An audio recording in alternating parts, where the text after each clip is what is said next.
Here in the United States, the fight for the unborn includes providing practical help for women facing unplanned pregnancies. And to get this done, one group is going the extra mile.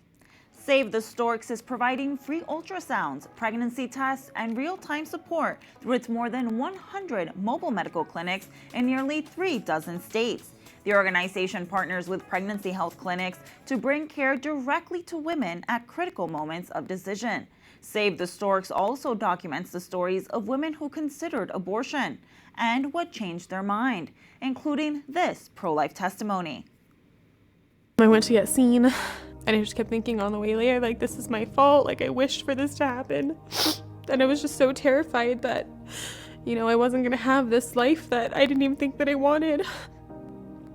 And they hooked me up to an ultrasound machine, and the minute I heard his heartbeat, everything changed. That was Beth, a young woman who considered calling an abortion business after learning she was pregnant at age 18. She decided not to do so and now has 2 beautiful children to come home to. For more, we turn to Diane Ferraro, CEO of Save the Storks. Diane, tell us more about the mobile clinics and the work you do to help women facing uncertainty and anxiety. Thank you so much, Abigail. It's such an honor to be here to share the work of our ministry. We have 109 mobile medical clinics across 35 states. And what's so beautiful about these incredible mobile medical clinics is they really are life-saving vessels of divine deliverance. When women step on board, they get to meet their baby for the first time, and they get to realize that they are a mom. They're carrying that child that God intended them to carry. 3 out of 4 times when a woman steps on board our mobile medical clinic, the mother chooses life for her baby. But it doesn't stop there. We actually provide life-affirming services, not only during her pregnancy, but after. And we have programs and services across the country for every woman so she can feel that she is empowered as a mother.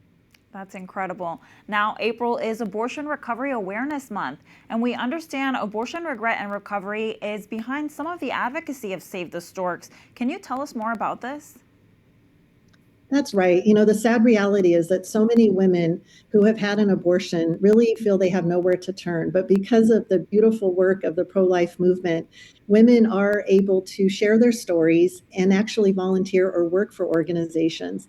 At Save the Storks, we do have a few women who are post-abortive, but they're able to really have that story of redemption by serving our partners, serving with the mobile medical ministry, and really sharing their stories on a local and national platform. We have one amazing woman who had an abortion at age 17.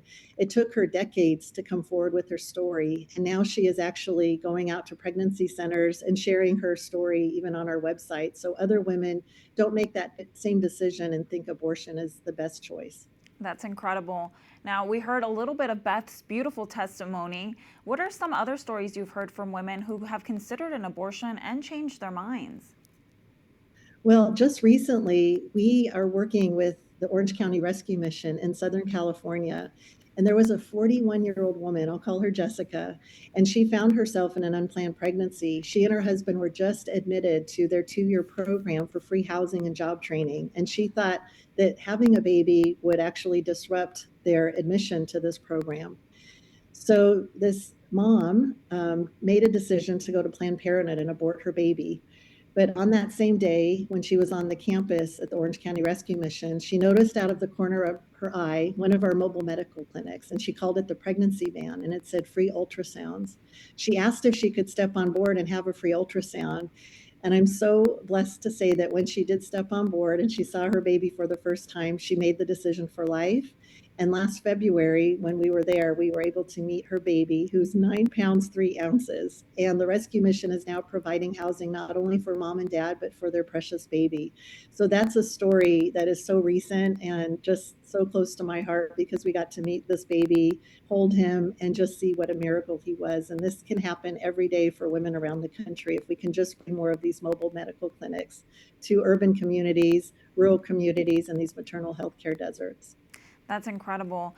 And Diane, earlier you mentioned that you had an employee who had an abortion experience and then was able to kind of come around to the other side.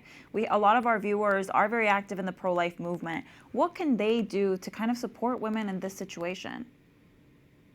Well, absolutely. We need to show love and compassion to these women. I like to call it meeting her at the well.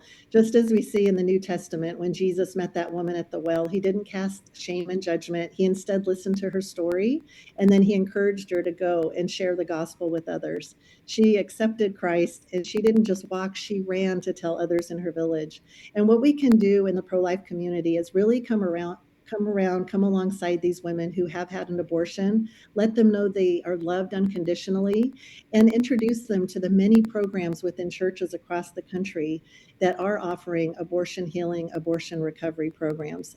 As I mentioned, our staff members who are post-abortive, they have gone through these recovery programs and they are essential. And women need to know they can find healing in the church, that they can find the love of Christ, and that they are forgiven.